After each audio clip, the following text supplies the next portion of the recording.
Bhāgavatam 6, chapter titled Krishna's Great Soldier.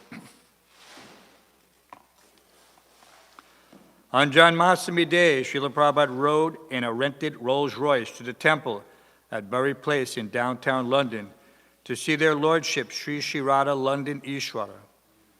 Entering the building in a palanquin, Prabhupada came before Radha London Ishwara and slowly removed his sunglasses, his eyes flooding with tears, while around him devotees chanted his names and the names of Radha and Krishna. On the way back to the manor, Tamal Krishna recited to Srila Prabhupada the many pastimes of Prabhupada's preaching days in London. The next day was Vyasa Puja, Srila Prabhupada's 82nd birthday. Again, upon waking, he recalled his childhood and how an uncle had called him Nandulal because he was born on the day Nanda Maharaj gave presents to the Brahmanas, the day after Krishna's birthday. Srila Prabhupada went down to the temple, and after a fully exultant kirtan by hundreds of devotees, he accepted, without tasting, a 3-tier, 5-foot-long birthday cake.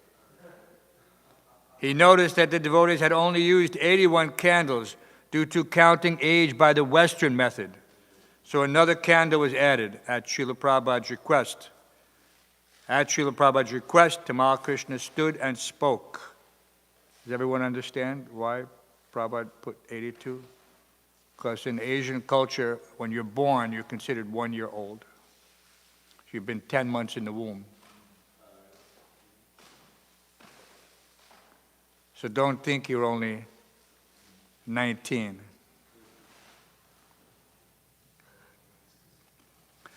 The next day, Srila Prabhupada's health suddenly became much worse, and he couldn't come down to the temple. This was the first crisis since his coming to England, and suddenly his plans changed. Instead of going on to the United States as he had planned, he now requested that he be taken back to India. He spoke of Bombay. If I live a few days more, he said, let me see the opening of the Bombay temple. We can wait here and then fly to Bombay. I have worked so hard for it. If I see the opening and then die, it will be a very peaceful death. Even if I live, I can come back here. The health crisis seemed to pass, but Srila Prabhupada now felt he would be unable to go to New York. He asked to hear the various astrological calculations. Let us have a laugh, he said.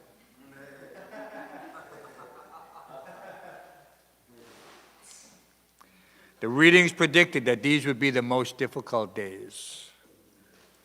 For many of the devotees, Srila Prabhupada's not going to America upset their hopes of his getting better and living a long time. But Prabhupada felt he had traveled as far as he could, and now he should return to Bombay and Vrindavan. For a few days more he stayed, waiting for a clearer indication from Krishna. And he resumed going to the temple in the morning. Brahmananda Swami had come from Africa, and Srila Prabhupada watched with pleasure as Hari said Brahmananda, the first disciple to dance for him 11 years ago in New York, rose to dance again before his spiritual master. As Brahmananda jumped up and down, dancing ecstatically, Srila Prabhupada smiled and clapped his hands. Afterward, Tamal Krishna asked Srila Prabhupada what he had prayed that morning as he had sat looking intently at the deities. Prabhupada replied, I was praying to Radha Gokulananda to please engage me in the service of Sri Sri Radha Rasa Bihari. Those are the Bombay deities. Srila Prabhupada wanted to return to India, and his desire was his servant's order. If I survive this time, he said, we shall do Vrindavan Parikrama. You can carry me on a palanquin. At the airport, there were delays. During the wait, Tamal Krishna put earphones on Srila Prabhupada so he could listen to a tape-recorded kirtan. Prabhupada slowly rocked his head, listening, until finally he was allowed to board the aircraft, riding in a wheelchair. Srila Prabhupada ki. Srila Prabhupada's Krishna's great soldier.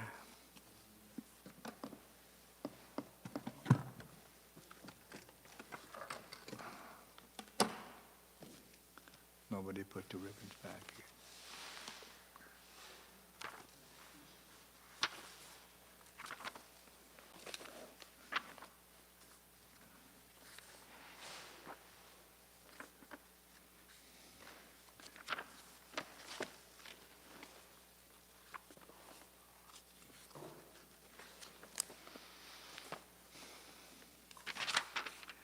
Are we 24 through 27, Mataji?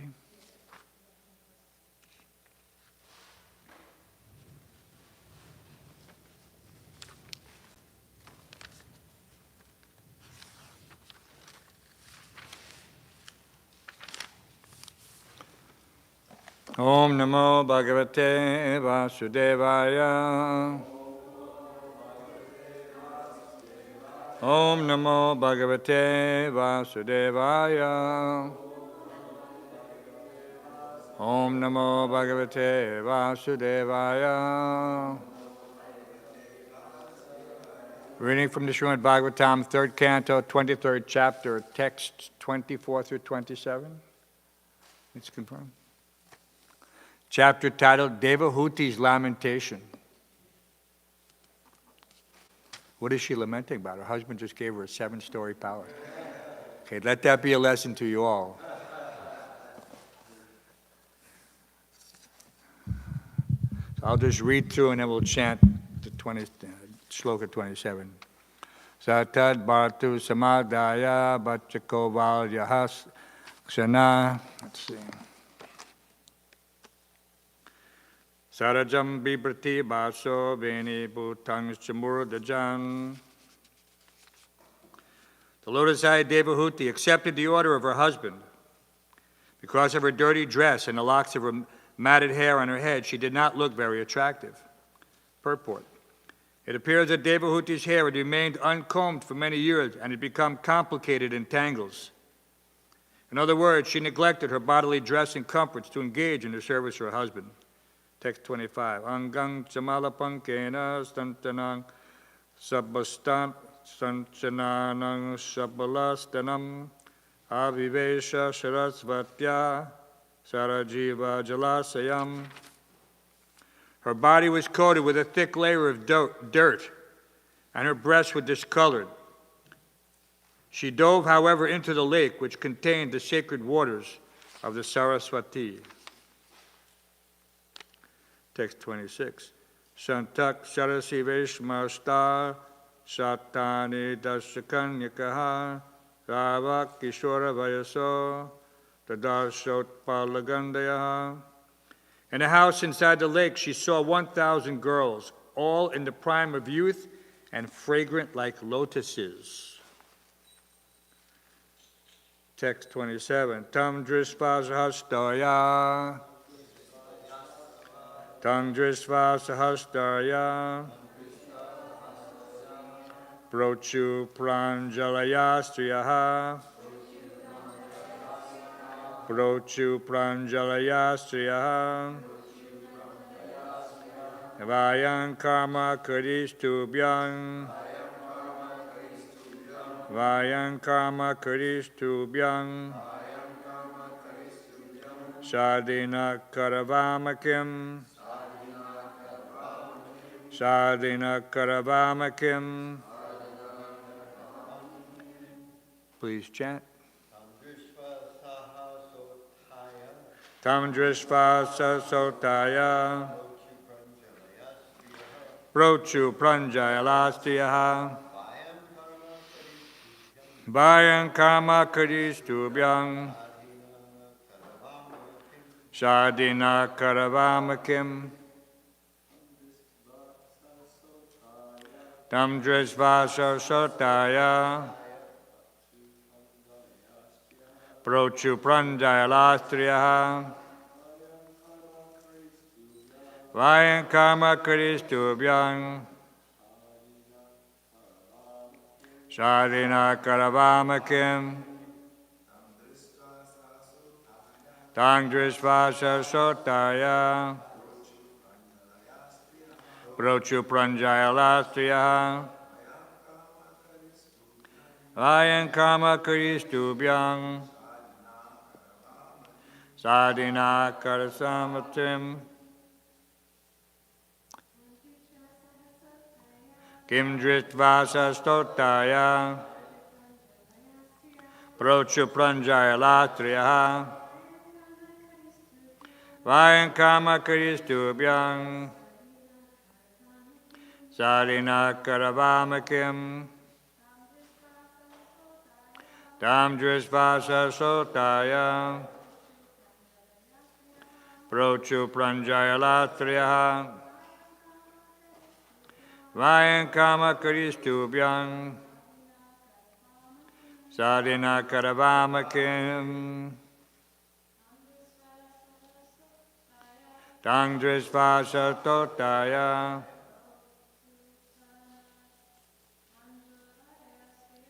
prochu pranjayalatriya vayam karma karistubhyam sadhina karavamakim tam her drištva seeing sahasa suddenly uttaya rising prochu they said pranjayala with folded hands striya the damsels vayam we karmakari maidservants tubhyam for you shadi please tell na us karavama we can do kim what. Translation and purport by His Divine Grace A.C. Bhaktivedanta Swami Prabhupada. Seeing her, Sri Sri Radha Govindadev ki.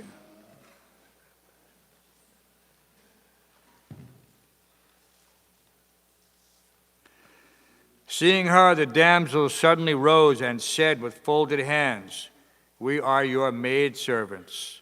Tell us what we can do for you. Purport. While Devahuti was thinking of what to do in that great palace in her dirty clothes, there were at once, by the yogic powers of Kardama Muni, 1,000 maidservants prepared to serve her. They appeared before Devahuti within the water and presented themselves as her maidservants, simply awaiting her orders. Om Jnana Tamrandasya Garanjana Shlakaya Chaksuram Latamina Tasmai Shri Gurave Namaha Mukam Karoti Pachalam Pangum Lankayate Gurum Yakripatamaham Vande Shri Gurum Diratarnam.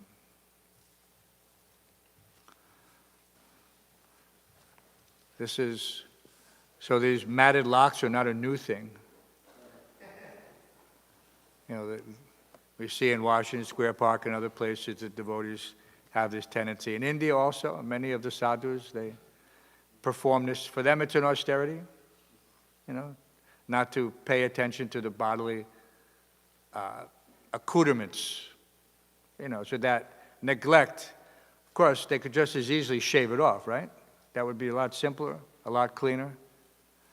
But why do the yogis keep their hair? The mystic power is stored in their hair. So what's that story of Vishvaksena? Vishvaksena was a yogi during the time of Srila Bhaktivinoda Thakur. And he had created a cult. And he was performing his Ras Leela and polluting all these young impressionable village people. Because he could perform some mystic power, something. And so he was unbeatable. Everyone was terrified of him. And Bhaktivinoda Thakur was determined that this person should not usurp Krishna's position, because he was saying, I am Mahavishnu. Of course, we know he's not Mahavishnu, because Advaita Charya is Mahavishnu. He wasn't anything like Advaita Charya. He was a rascal, a rogue. But he had the popular sentiment. Why? Because he said, I will take out all the British. Okay? So that's a very popular position back in those days. Get rid of the British. So he had this sentiment, but Bhaktivinoda Thakur, that wasn't his concern, British, not British. His concern was this person is a Pondraka. He's imitating Vishnu and he deserves to be chastised. You know Pondraka? Did you read Krishna book yet? Pondraka was he strapped on 4 arms. He had his vest and he had 2 extra arms and he would just flop around. And he pretended to be Krishna, to be Vishnu. Anyway, you have to read Krishna book, Bhaktivinoda. So then, so they finally captured him, the huge force. And fortunately or unfortunately, the British, not being religious per se, not of that persuasion, they weren't really afraid. They knew he had some power, so they captured him. But because he had some power, he immediately struck down Bhaktivinoda Thakur's entire family with high fevers. And even Bhaktivinoda Thakur's family went to him pleading that please don't do anything to this person. He's too powerful. And then even Bhaktivinoda Thakur became sick. But finally he had the solution, but he couldn't execute it. So he had he was the district magistrate. District magistrate's in charge of everything. Police force, everything. He had one of his officers, who was British, forcibly remove his hair. As soon as he did so, he immediately collapsed. Immediately collapsed. And there are other parallels. What's another parallel? Come on, you must all know this one. Samson and Delilah. She tricked him. He was a powerful warrior. Nobody could defeat him. Right? But what did she do? She got him drunk, intoxicated, and while he was sleeping, she cut off all his hair. And he was powerless. So you have to be very careful. Either don't have any hair to start with. Your real power, the devotee's real power, lies not in any of these superficial things. Right? When we come, we're all, in the material world, everyone is very proud. What do they say? Proud like a peacock. Why? Because the peacock, what does he do? He struts around. He opens his fan for the ladies, and he turns this way and that way. Right? So you see, what is that? It's not just ladies that liked it. Prabhupada did say one time that lady means touching hair. So you see, some ladies are always like, but in Kali Yuga, men are also doing that. So it's not just ladies. This is why we keep brahmacharya clean shaven. No distraction. No one's worrying about how I look. You don't need a mirror. You have to get tilak siddhi. There are devotees like that, tilak siddhi. Just put on tilak, perfect every time. No mirror. So anyway, so she and Bindu Sarovar. Who knows where Bindu Sarovar is? Where's Bindu Sarovar? Where is it? It's, for some it's a mythological situation. But the Bindu Sarovar that exists now is in Bhubaneswar. And you can still take the water from Bindu Sarovar, which is the confluence, what they say, all the holy rivers are flowing into that lake. Even the rivers which no longer exist. The Saraswati no longer is visible. Mayapur, they say the Jalangi and the Saraswati, but there is no Saraswati. It's submerged, it's subterranean. But if you go to Bhubaneswar, which is probably the oldest city in India remaining, older than Puri, because it's those temples, Lord Ramchandra His deity is there. 2 million years. Ananta Vasudeva. So you go to Bhubaneswar, you can see Lord Ramchandra's deity of Ananta Vasudeva. 2 million years. So very, very old. And the technique, the archaeological complication, just like they're saying, Prabhupada using that word complication for the matted locks. But there they had a technique of excavating temples from solid rock. They could visualize in 3 dimensions without the aid of a computer. And they had the whole thing laid out, and then they would dig down into the mountain, and by extraction, they would take out all the excess and leave perfectly this huge, elaborately carved temple. No one can understand how it is done. Modern scientists go and they can't believe it. How did they do this? Carved out of solid rock. People are amazed by some craftsman who puts a ship in a bottle. You've all seen that, ship in a bottle? Very old technique. They have these bottles, and inside they have a very elaborate model, and they somehow put the whole ship inside, and then it expands. Perfect model of a full-sail schooner. But there's nothing compared to if you go to the temples, if you go to Bhubaneswar and you see these temples, you can look online. You don't have to go there anymore. Now you can just go online. Look at the temples of Bhubaneswar. Incredible. So, but there's nothing, I mean, and even that compared to this 7-story flying mansion. You know. And then what to speak? Then she goes into Bindu Sarovar, and now it's a tank. So you can go down its steps, like a step well. So she went down in there, and she was able to be underwater. You know, so, we already know that Kardama Muni gave her his mystic potencies, so she had no problem to just descend and be underwater with these maidens. We have so many stories. What are these remnants of the factual activities of these very powerful personalities, like so-called mermaids? That everybody understands that there's living entities who could inhabit the water, just like we inhabit the air. And so here are these nymphs in the water who are so powerful that he manifests in a second, and 1,000 youthful, fragrant like lotus servants for Devi-Uti. And of course, we're going to see that there's some transformation. Who can imagine the opulence? But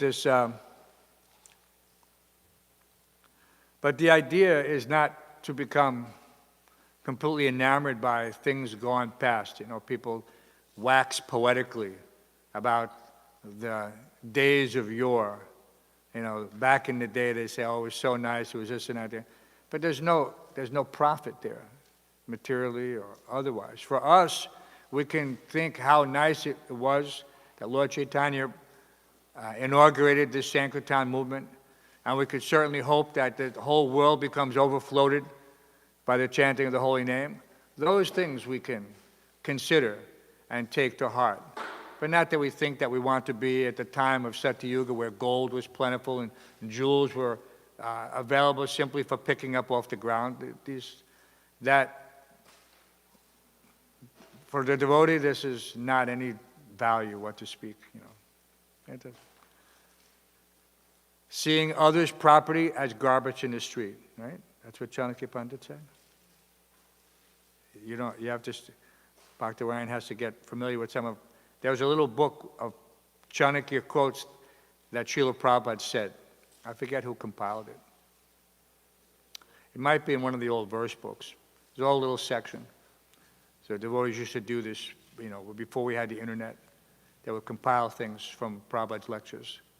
And one of them was, to see all women except one's wife as one's mother. Okay? To see others' property as garbage in the street. See, so these are moral, ethical epithets that taught to school children since in India, since since the time of Chandragupta Maurya, the great Mauryan emperor. So he is like the Confucius of India. Very powerful sage who was also a politician. He's sometimes called the Machiavelli of India. You know who Machiavelli is, right? So he's sometimes called the Machiavelli of India. Very powerful. He's able to defeat even up to Alexander the Great.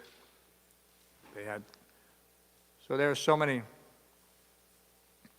historical situations that we can relate to, but these specific stories are there not just to give us an idea of the potency of these great sages, because ultimately it's meant for us to appreciate how, in one sense, this is insignificant. You know, the devotee doesn't aspire for any of these things, so you wonder, why are they in the pages of the Bhāgavatam? Just to give us some reference that even if one achieves the so-called greatest opulence in the material world, he doesn't get love of Godhead by any mystic power. He can get anything, up to even creating a planet. That was said earlier. Kardama Muni could create a planet. This is the greatest power that the yogis can manifest, to be equal to that of Lord Brahma, the secondary creator. But they cannot get prema pumartha mahan. They can't get the highest goal of life by mystic power. But it can be distributed freely. Namo Mahavaranyaya Krishna Prema Padaya Te Krishnaya Krishna Chaitanya Namne Gurushe Namaha. This is why we're in such a fortunate position. This is how Srila Prabhupada could single-handedly, Krishna's great soldier, come to America with seemingly no facility and re-inaugurate Lord Chaitanya's Sankirtan movement in an entirely different country, on an entirely different continent, in an entirely different time. But with the same potency, practically speaking, and have it manifest in this way. So these things we should remember when we're reading the pages of the Bhāgavatam. That without Srila Prabhupada, we wouldn't be able to even have this opportunity to understand how even these great sages existed. Because many of the philosophical works, they didn't concentrate on the Srimad Bhāgavatam. You see people like Max Muller and others, they translated things like Manu Samhita. They were interested in the politics and that aspect of Vedic culture. But they were not interested in Krishna. Krishna, naham prakasha sarvasya yoga maya samanvataha. Krishna is not able to be seen. He covers them. And so even though all these volumes of literature were available to them, somehow or other they ignored them. And even if they looked into them, they couldn't understand them. So this is also that secret. Krishna reserves the right. Just like sometimes you go into, back in the day, you go into an establishment and it says, we reserve the right to serve you. Right? We reserve the right to serve you. They don't have to serve you. Doesn't matter, it could be a drinking establishment, an eating establishment. We reserve the right, who to serve. Right? The old thing, no shirt, no shoes, no service. That's what they used to say. So Krishna has a similar standard that he's only revealed to his devotees.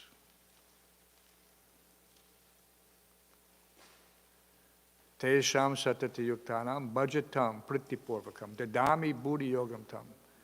Krishna gives this buddhi yogam. It is not by our scholarship. Sometimes devotees think, I will just study all these books and everything.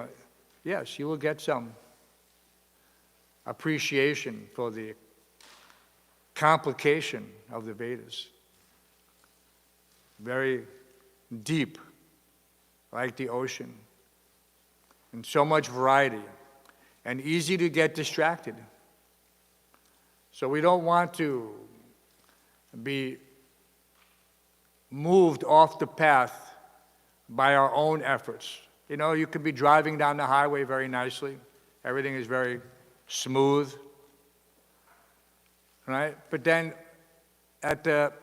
seemingly at the flick of a switch, the mind just decides, well, I just want to get off at this exit. Let me explore. But not realizing that when you get off that exit, it's a dead end. And you can't get back on the highway very easily. And so it happens like that. People become enamored by their own mental prowess. And they want to go and screw out some meaning unique to their own. This is the definition of Muni. Screw out some meaning unique to their own mind and think that I have accomplished something, like an explorer discovering something. But this is the height of egoism. What's that verse? Tadvidi pranipatena pariprashnena.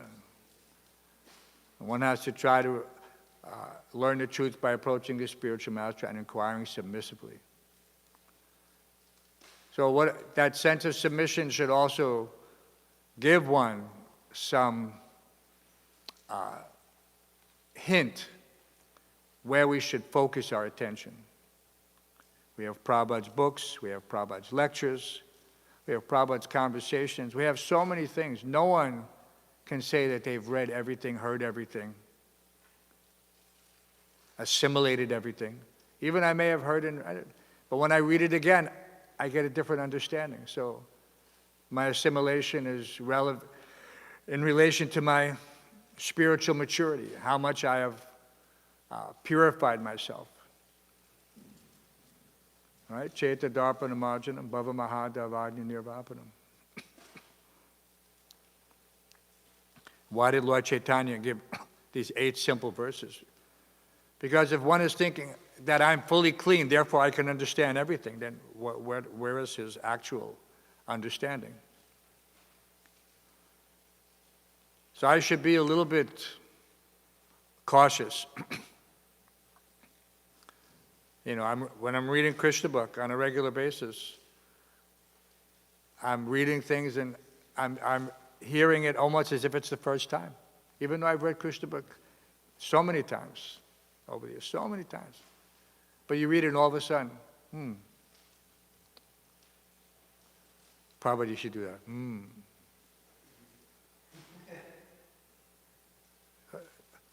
How did I not see that? Or how did I not appreciate that the first time?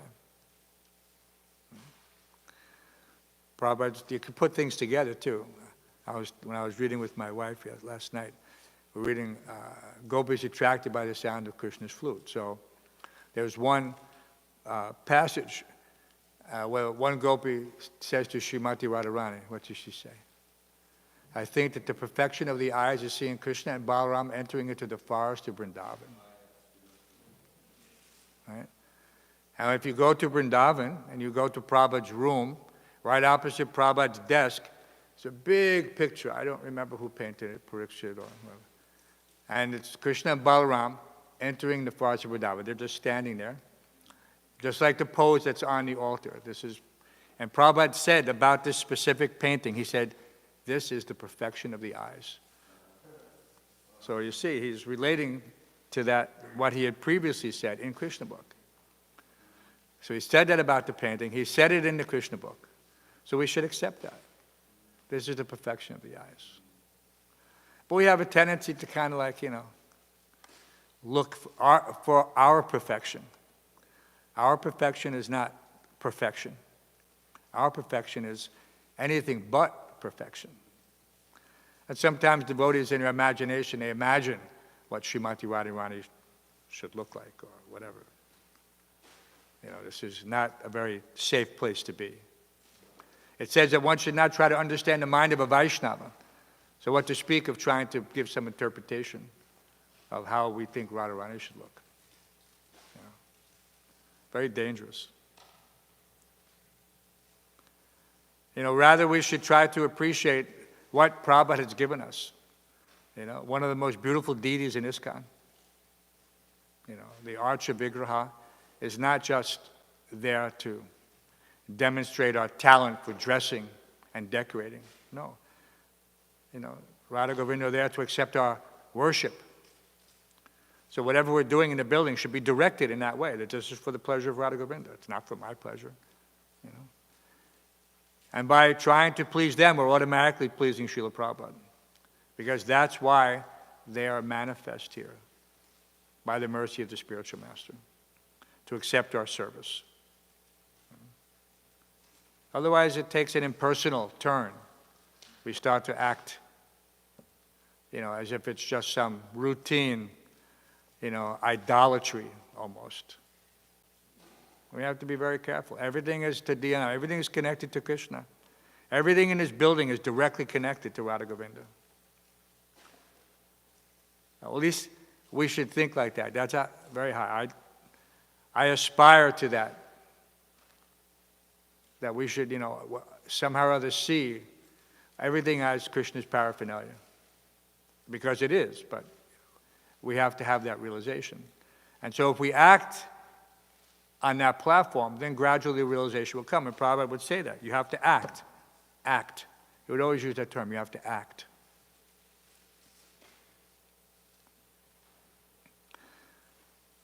Just work in such a way, just act in such a way that Krishna will see you. And he said this many times. And so that is what we're trying to develop. And yes, in the meantime, we're hearing this Bhagavata history and all these fantastic pastimes. They're very wonderful. And in the meantime, we see why Bindu Sarovar is so powerful.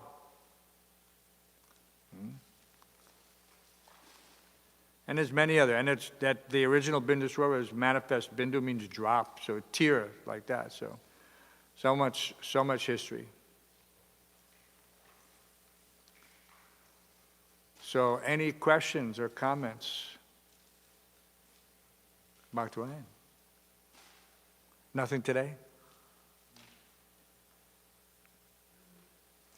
Well, look at all those bhakta stacks getting ready to go out.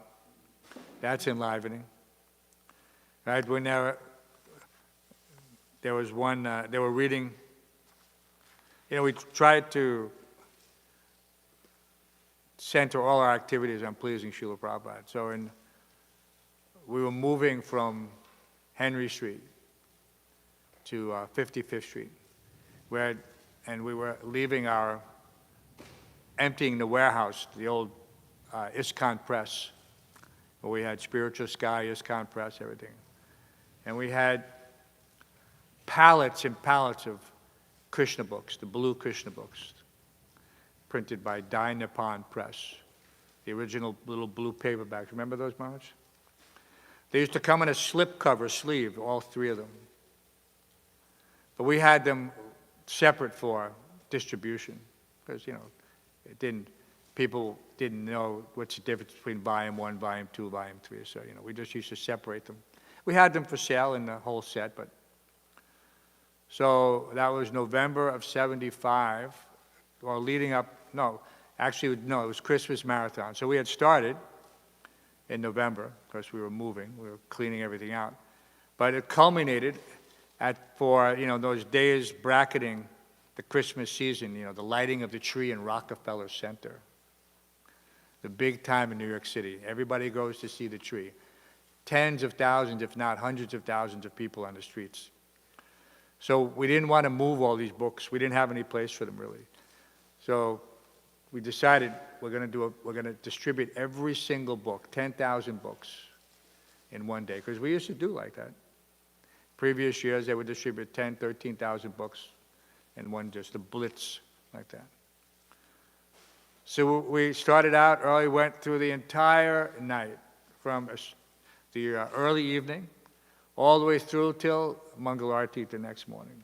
Devotees were still out trying to finish up that thing. But in the end, we were able to report that we had distributed all 10,000 Krishna books. And we had, at that time in the temple, there was 130 devotees, men and women, about 80 men, 40 ladies, or 50 ladies, something like that, 90 men, 50 ladies. A lot of devotees. So this is also not like a 7-story mansion, but it was our humble attempt to try to please Srila Prabhupada and Krishna. And so that's all we can do, really. We shouldn't become too distracted by developing our own academic pursuits. Right? These things will come automatically. Right, Dr. Ryan? No, go ahead, ask. You could say more about movies and how movies end up creating these whole kind of speculative ideas about the texts. What is an example of that? What does that look like? Someone doing that. What does it look like? Yeah. Looks like a person trying to put forward his conclusions based on, a lot of it is based on philosophical speculation. Like where did the spirit soul, what is the actual nature of the spirit soul and where? There's the Brahmajyoti, there's our eternal identity as servants of Krishna. Did we fall? Are we actually still there and this is all a dream? So people will just kind of go off on those areas because there's lots of room in that respect to think. Prabhupada said going back to Godhead is just like waking up from a dream. So what does that imply? In a dream, my body is there, but I'm, subtly someplace else. And when I wake up, I'm back. And Prabhupada said, it's just like you were gone for a moment, daydreaming. Millions of births. Just like Lord Brahma. What's the nature of eternal time? First of all, what do they call that? An oxymoron. There's no such thing as eternal time in one sense. Right? And it is. Time is eternal in the material world. But in the spiritual world, time is noticeable by its absence. Because time means degradation. Krishna says, time I am, destroyer of all the worlds. So there is no such thing in the spiritual world. So there's no time. So that means no time has passed. So whatever is going on eternally. So I wake up and all of a sudden I'm wherever I was, a blade of grass in Goloka Vrindavan. No, I don't want to speculate. We don't know. That's the point. But we have an eternal identity. We are eternally Krishna's parts and parcels, and we have an eternal relationship with Him. But that Siddhadeha, that's not meant to be speculated on. We can follow in the footsteps of a devotee in Vrindavan. That's recommended at a certain level, a certain,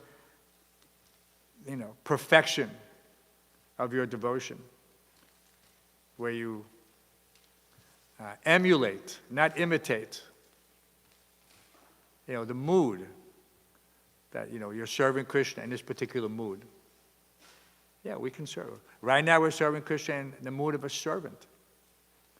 I'm not serving Krishna in the mood of Mother Yashoda. I'm not running on the altar and offering my breast milk.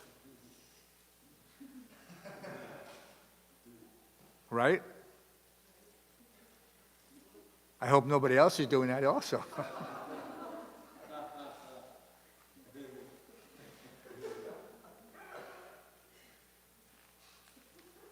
But there are such things. People will speculate. You can't believe what people will do.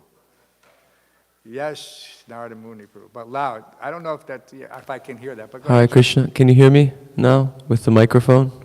Try it. Okay. So the first comment I wanted to make was I remember hearing some story about a devotee during Srila Prabhupada's time. Maybe it was in Mayapur or in Vrindavan. But they were running around like this, bogging their head like a peacock. And so Srila Prabhupada said, what is going on? He said, Srila Prabhupada, I'm channeling my Siddhadeha. And I can't remember the entire story, but anyways, that just reminded me of it. I thought that was funny. And secondly, I had a question, because you were just mentioning how we don't just run up to the altar and offer our breast milk to Krishna. And of course, Srila Prabhupada really strongly emphasized Vaidhi Bhakti and the importance of that. So where is the line, between us really wanting to start, not start, but us really becoming interested and intrigued by some of Krishna's pastimes, but also not, crossing the line of like a sahaja type mentality. So I was wondering if maybe you could elaborate on that a little more. Like where actually is that line? The line for me is just, das anu das, parampara servant. Prabhupada used that term, parampara servant. So that's the only identity, from my neophyte point of view, that one should even attempt. We understand. It's not that we're oblivious to the philosophy. We see what's there and how one should act and behave. And we see these wonderful devotees. And we certainly have some identification. There's a, but one should, it clearly says here that no one should be displaying any symptoms. Even if he thinks he's an advanced devotee. There's no question of displaying symptoms of advancement, in a situation. Like sometimes you'll see that not in America, but in India, a lot of places, you'll see devotees who are trying to imitate ecstatic symptoms, like roaring and belching or rolling on the floor or, gushing tears. And it's not for us to judge. For all we know, that person's a pure intimate devotee of Krishna. But then you see him stop and get up and smoke a bidi. So you have to, a bidi is a cigarette. So yeah, and Prabhupada would comment like that. You have to kind of judge a thing.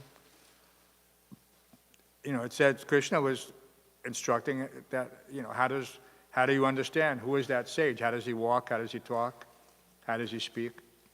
Like that. So we're just trying to be not overly concerned with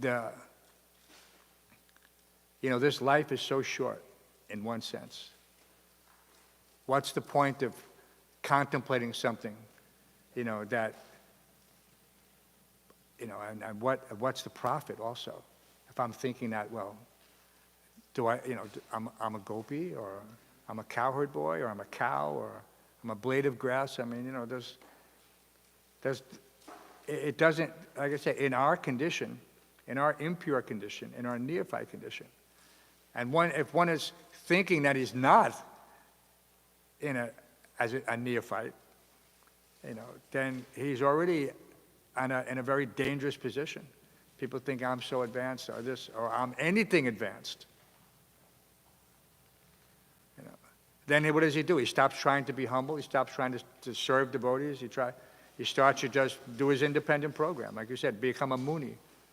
Try to develop some special, whatever, identity within devotional circles. It's not necessary. One should just be a fixed up, fired up preacher for Prabhupada. We want to spread this movement. It's not going to spread if I get self-absorbed in doing something selfish, for my own aggrandizement. Movement will be doomed. So we have to be. So we should also be on guard about this. When if we see that our God brothers are becoming overly involved in, whatever, cross-dressing, putting on a sari, you should keep an eye out for that. Go ahead. The more advanced devotees, they never manifest symptoms. What's that? The more advanced devotee rarely never manifests. They're conscious that this would create a disturbance. Sabya Sachipu. Yes. Prabhu, thank you for the class. You spoke about Krishna and contemplating also what Srimati Radharani looks like. And my question has to do with, there's a lot of paintings of Radha and Krishna. These days also there's AI impressions of Radha and Krishna. And you know, sometimes we see and you don't feel, this doesn't feel like Krishna. But then since we do have variety of, you know, black, white, marble Krishna, all types of Krishnas, so what's the, how do we approach this, not trying to think exactly how do they look like? And how do we accept the varieties of Radha Krishnas that are there? Well, that's a good point. Variety. You know, there is consistency in the Vedas. It says Radharani has a golden complexion. You know, I'm sure in some aspects there, because her identity is not very well advertised. I mean, her name is not even mentioned, you know, in certain areas of the Bhāgavatam. You know, so this is, for someone to say that my conception of Radharani is anything other than my imagination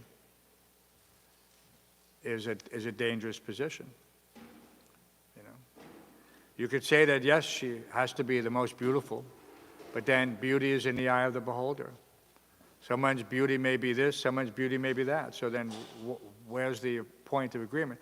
In the Shastra, when you go to Jaipur, where I went regularly while I was going through Rajasthan to the place where we would get the marble for Prabhupada's Samadhi, there's a whole place, Kajanawala Ki Rasta, where the Murtiwala, they have their shops, traditionally, for hundreds, if not thousands of years.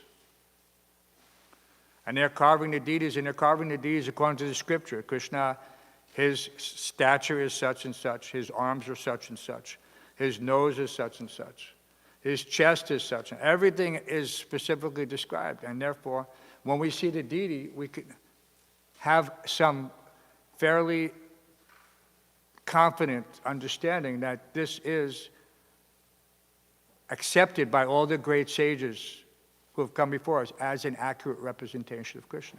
And if you notice, that all the deities are similar.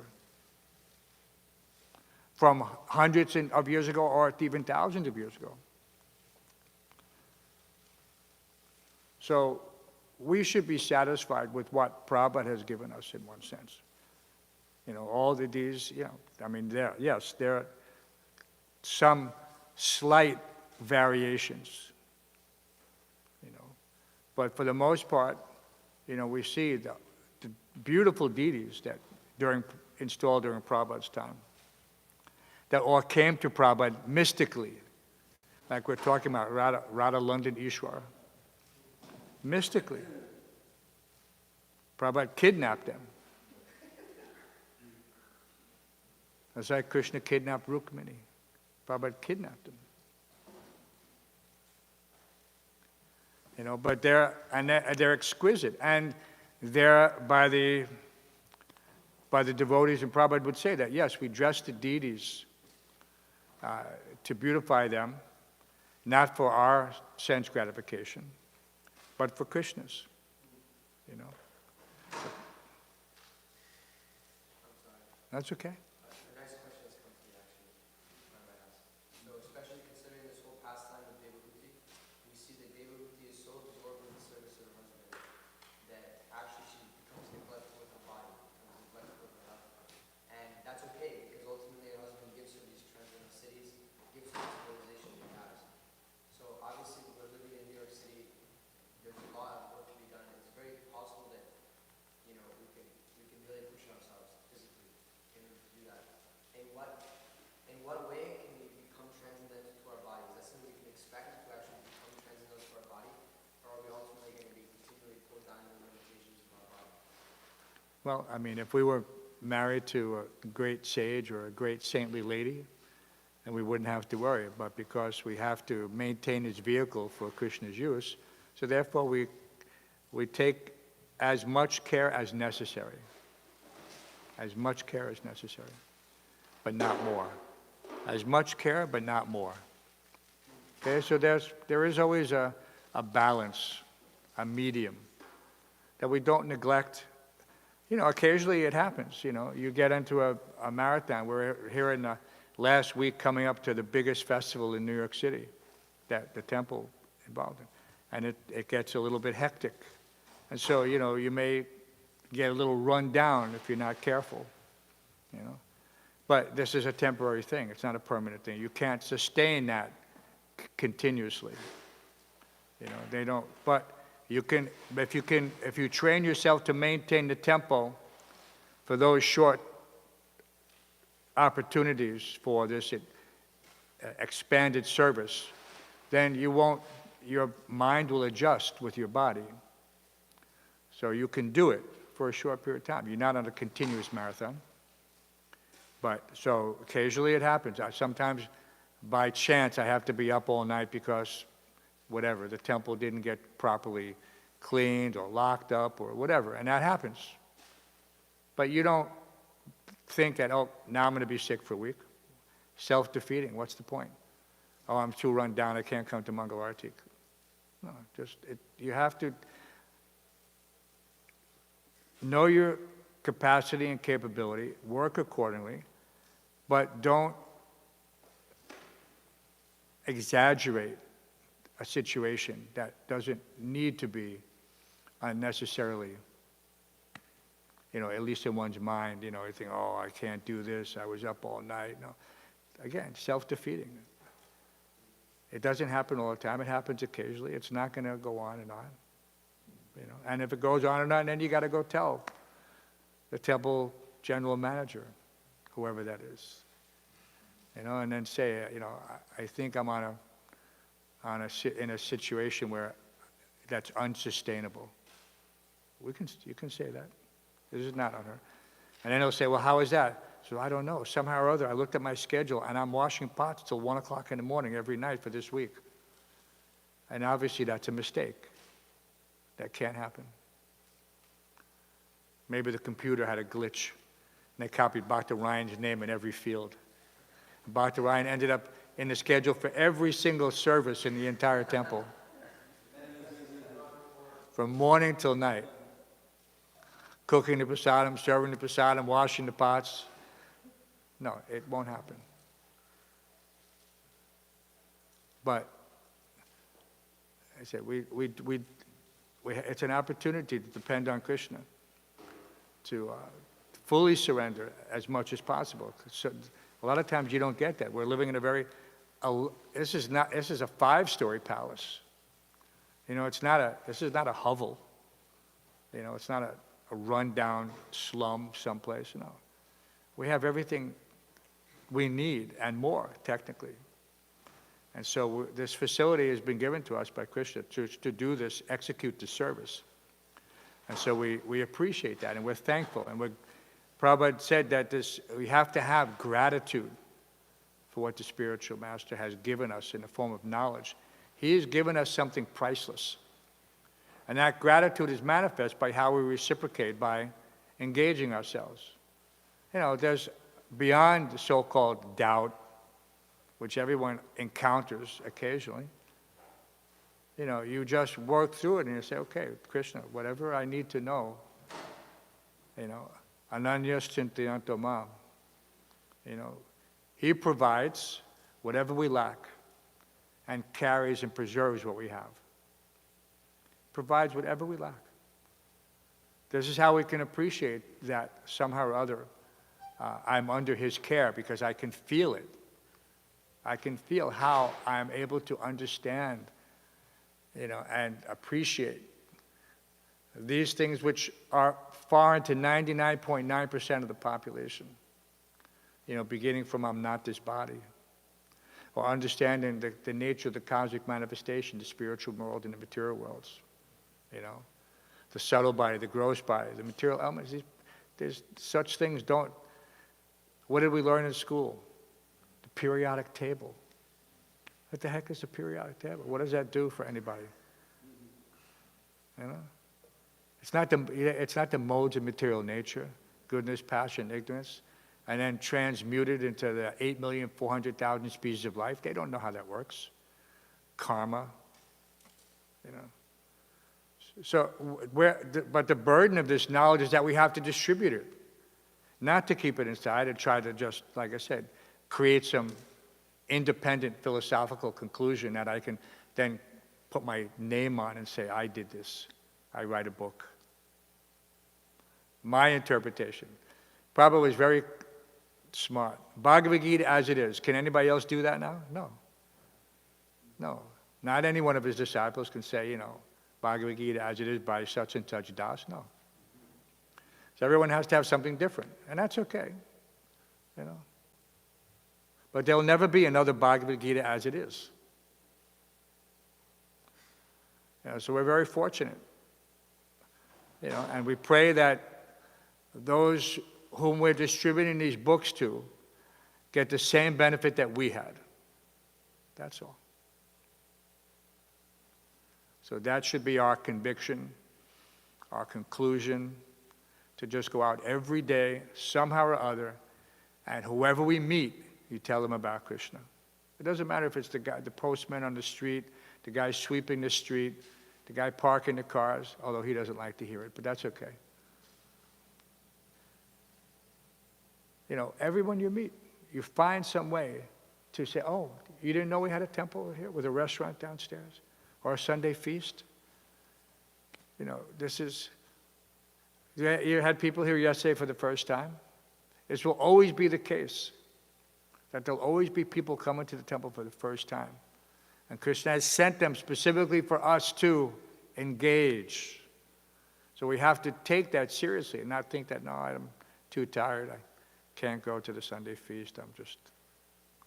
I was out distributing books all day long. No. You go there and you see, whose can I speak to? That shows your determination to deliver the message of Chaitanya Mahaprabhu. Not that I keep it to myself just because, you never know who that person is. Okay, a short story. I've told this before, but this, you have to have experience like this in order to have that conviction. So I was a temple commander. 55th Street was a big temple. It was a really, is somebody out there? It was really a very elaborate engagement. And, you know, so you're cleaning 11 floors, the basement, you know, the kit. It was, if you stopped to think about it, you would go nuts, how much had to be done in that building. But we did it. And then we would try to do it in such a way and finish as quickly as possible because we wanted to go out and distribute Prabhupada's books. Not that we wanted to finish the service and then go hide someplace and sleep. Because that's how we were trained, to have that mood, that whatever you do, okay, our real business is book distribution in one sense, or preaching in either side. Either the front side is distributing the books, the back side is preaching to the people who come after they receive the book. There's two ends. So I used to go, the closest place for me where there was a gathering of people was Central Park. So I would walk from the temple, I'd fill up my book bag, BTGs. In those days, there's BTGs and incense, you know. You fill up your book bag, go to Central Park. It didn't really stop on the way, because I just go to the park, because everybody in the park is sitting on the benches, beautiful day, nice, you know, just right there. I would just go up and down, right out front of the armory, which is the entrance in the zoo. I'd be passing out the books, passing out bhakti. You know, and it's a little leisurely also, you know, you can stop and, you know, people are nice. If you're nice, they're nice. And, you know, so we're distributing all the time. And then Prabhupada came in 76 for Rath Yatra. So I was guarding Prabhupada upstairs. He was on the 11th floor. And we had two elevators side by side.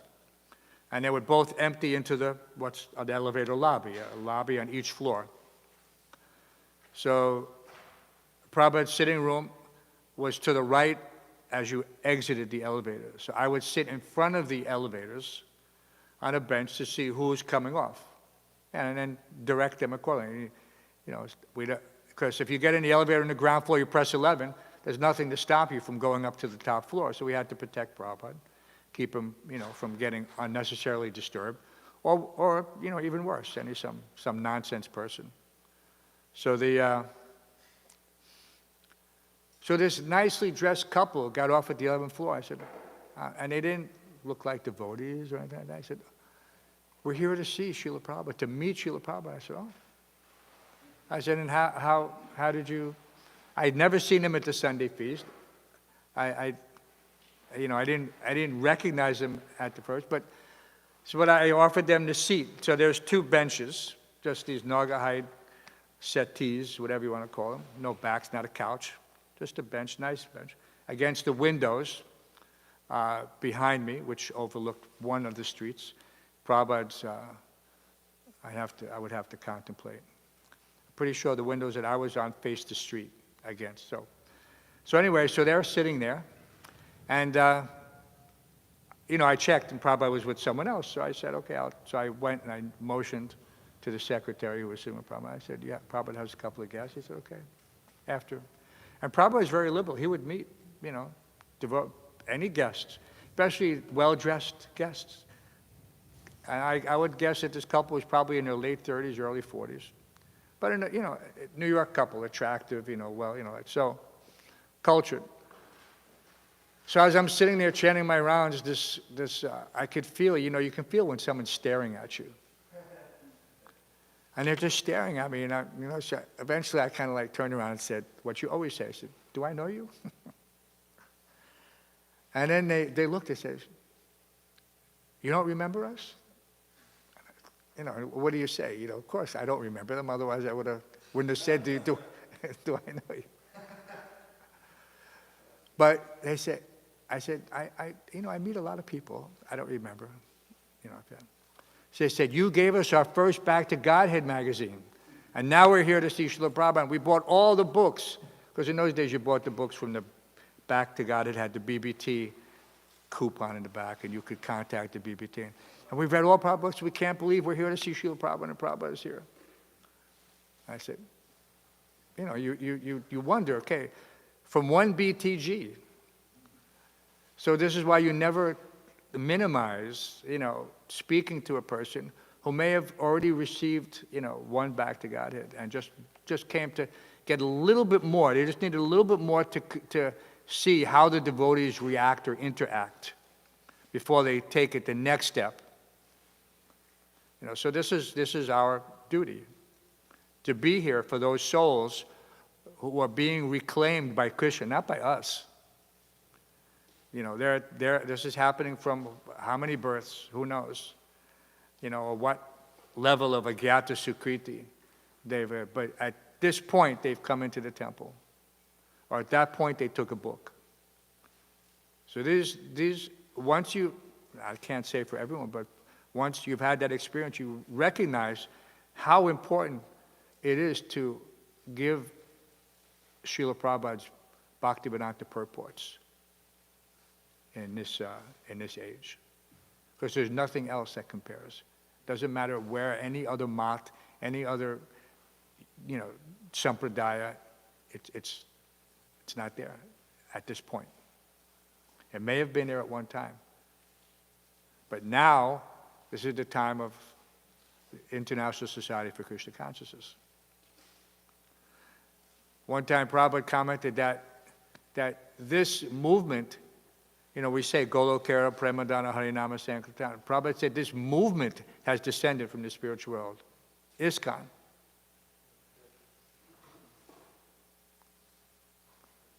So we should try to appreciate it from that perspective and work in that way, whether we have 100% confidence or appreciation now or not, but we should work in that way, because that alignment, that brings us closer to a level of understanding from which we could, as my godbrother Chutananda used to say, we're functioning high on a low level. See? And there's a movie of 26 Second Avenue. And the person who's filming the interview And, Chutananda Maharaj, at that time, he was 16 or 17 years old. And he said to him, when he said it, it just seemed so normal. He said, we're functioning high on a low level because we're functioning on the highest platform. This is transcendental devotional service. We don't understand it necessarily. And therefore, we're at a low level. But we're functioning at a high level. Whatever we do, serving the deities, distributing his books, this is not material activities. But we may not have the full understanding yet. So therefore, the low level.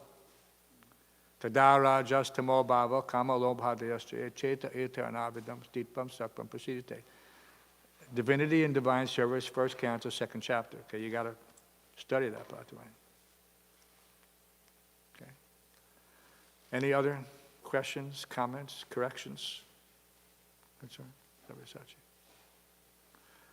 Srimad Bhāgavatam ki, Srila Prabhupada ki, Sri Radha Govinda Dev ki, Sri Jagannath Baladev Subhadra ki, Rath Yatra 2023 New York City ki. And is this the 47th or the 48th? We missed a year. Krishna Kripa, we need you to calculate that, okay?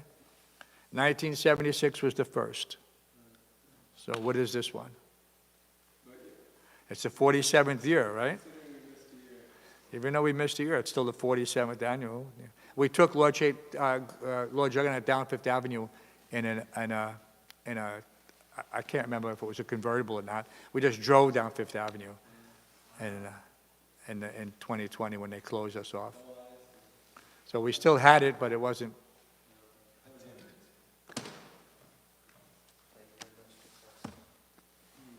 It was okay, Dr. Ryan?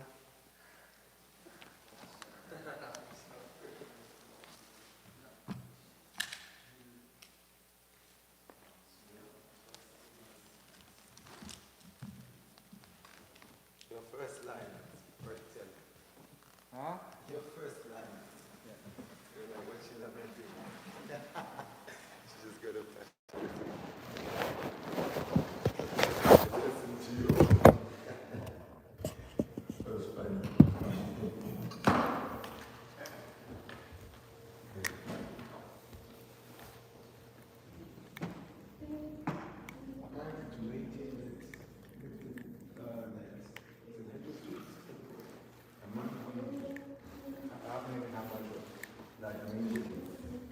Henry Street, four-story brownstone. You never saw it. You went there. You visited Henry Street? No, the big building is 340 West 55th Street. That was the one. Yeah, 11 stories. 200 rooms, 230 devotees. The Boga, we used to cost us, in those days, it didn't seem like much. It was $10,000 a month. When we think about it in today's terminology, it's not so much. But for that many people. Because here we spend $45,000 a month minimum. No, more than that. Yeah, because we spend